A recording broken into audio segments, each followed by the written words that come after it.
किनवट तालुक्यातील अतिदुर्गम भाग समजल्या जाणाऱ्या सावरगाव परिसरात दिनांक 15 रोजी सायंकाळीच्या मध्यरात्री एका 45 वर्षीय तरुणाची निर्घृण हत्या झाल्याने एकच खळबळ उडाली. सदरील घटनेचा शोध इस्लामपूर पोलीस घेतात. किनवट सावरगाव येथील ऑटो चालक सखाराम मारुती गायकवाड राहणार सावरगाव किनवट वय वर्ष 45 या तरुणाचा दिनांक 15 रोजीच्या मध्यरात्री सावरगाव येथील धाब्यावर काही मध्यधुंद अवस्थेत असलेल्या तरुणांशी भांडणाच्या स्वरूपातून वाद निर्माण झाला होता. त्यातूनही या तरुणास दगडाने ठेचून मारून टाकण्यात आला असल्याची प्राथमिक माहिती समोर येते. सदरील हत्या कशामुळे झाली याचा शोध लागणं हा उत्सुकतेचा विषय बनला. इस्लामपूर परिसरात गेल्या वर्षभरामध्ये डोंगरगाव, दयाच, धानोरा या गावांमधून गांजा तस्करी, त्याचबरोबर परिसरात शिवणी, इस्लामपूर, जलधरा या ठिकाणाहून होणारी गुटखा तस्करी सारख्या मोठ्या घटना घडल्या.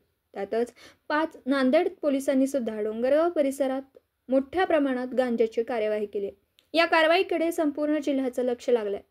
त्यातच दयाक, धानोरा या ठिकाणी सुद्धा तेलंगणा व महाराष्ट्राच्या पोलिसांनी संयुक्त कारवाई केली. किनवट तालुक्यामध्ये सदरील होणाऱ्या कारवाईमुळे अवैध धंदेवाल्यांनी मोठ्या प्रमाणात डोके वर काढले. हे आता सिद्ध झालं असून कोणा ज्योतिषाला सांगण्याची गरज नाही. यातूनच तर या घटना घडत नाहीत का, अशी चर्चा आता परिसरात सुज्ञ नागरिकांकडून ऐकायला मिळते. सदरील घटनेत हत्या पावलेल्या सखाराम मारुती गायकवाड याच्या मारेकरांचा शोध घेणं आता एक प्रकारे पोलिसांना आव्हान बनलं. सदरील घटनेचं गांभीर्य लक्षात घेऊन किनवट येथील उपविभागीय अधिकारी रामकृष्ण मलधपणे यांनी घटनास्थळी भेट दिली. तात्काळ या प्रकरणातील आरोपींना अटक करण्यात यावी अशा स्वरूपाची मागणी मयताच्या नातेवाईकांनी केली. त्याचबरोबर श्वान पथक, फिंगरप्रिंट, फॉरेन्सिक टीम यांना सुद्धा या ठिकाणी पाचारण करण्यात आलं होतं.